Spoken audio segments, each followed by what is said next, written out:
Datejust 呢個系列係一個好 classic 嘅錶款啦，咁主要係有4種選擇嘅，一係就9亞圈加珠帶啦，一係就係9亞圈加板帶，或者你可以揀光圈加珠帶，或者光圈加板帶。咁如果你係揀9亞圈嘅話咧，咁由於因為9亞圈係用貴金屬 white gold 嚟到整啦，所以係會比較貴啲嘅。至於如果你係揀光圈嘅話咧，因為個光圈係全鋼啦，咁就會個價錢咧係會平啲。咁大家都要留意翻呢一點。同埋如果你係中意啲鑽石嘅話咧，Datejust 亦都可以揀一個鑽石錶圈嘅。咁其實喺錶圈方面都有幾種選擇俾你揀。除咗錶圈同埋錶帶可以俾你揀之外咧，其實你仲可以揀埋材質㗎。咁你可以揀全鋼啦、黃金加鋼啦，甚至係玫瑰金加鋼都 OK 嘅。另外，錶面亦都有好多唔同嘅顏色俾你選擇啦，同埋 Datejust 嘅錶面咧，主要係用一個鐳射放射紋嘅設計啦。咁睇落去比起頭先講嗰啲錶款嚟講咧，係會比較高貴少少嘅。同埋打磨手法都好唔同啊。Datejust 嘅機殼咧係全拋光處理啦，而條錶帶無論你係揀板帶啊定係珠帶咧，都係用咗拋光加拉絲嘅處理手法嘅。咁大家會見到響中間嗰啲 link 咧係全部都係拋光啦，而響側邊兩邊嗰啲 link 咧係全部都係磨砂。咁睇落去咧係高貴好多嘅。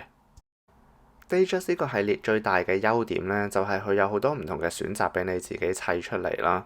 咁你可以揀唔同嘅材質啊、錶圈啊、錶帶啊、錶面，基本上你中意一啲邊啲款咧，你都可以自己砌到一隻錶出嚟嘅。咁我自己咧就覺得呢個 customization 咧其實真係一流。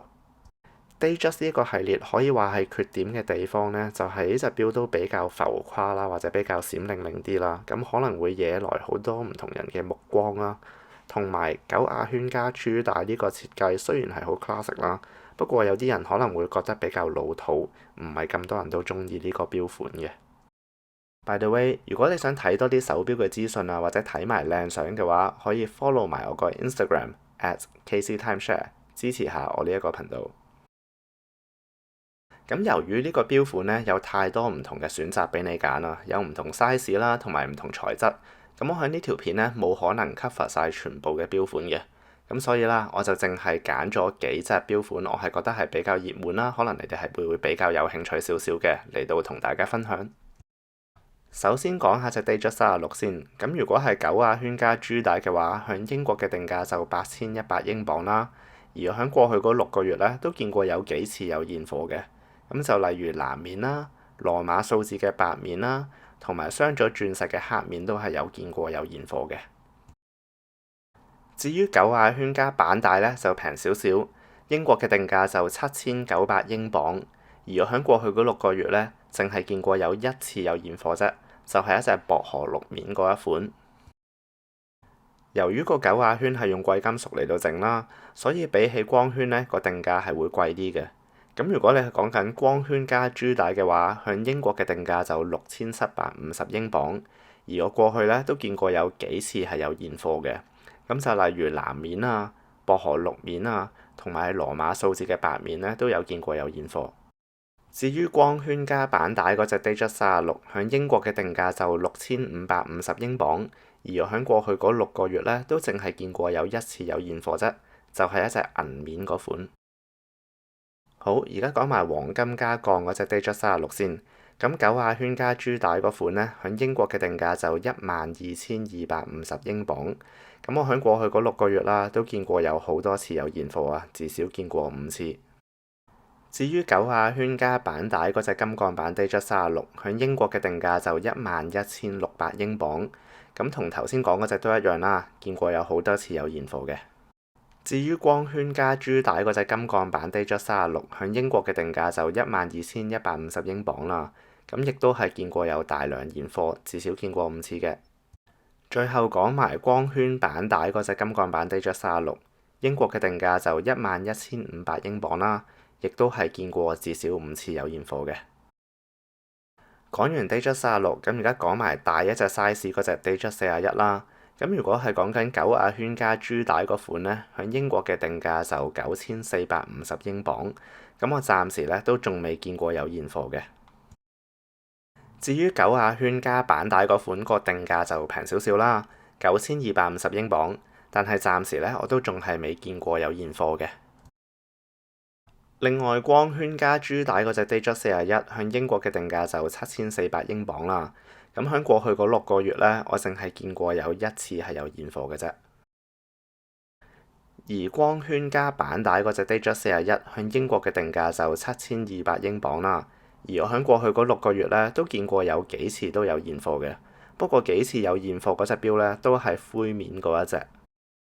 至於間金版嘅 Datejust 41，我都唔多講啦。咁個貨量呢，就其實同頭先講話間金版嘅 Datejust 36都差唔多嘅啫，都係有大量現貨，至少見過5次嘅。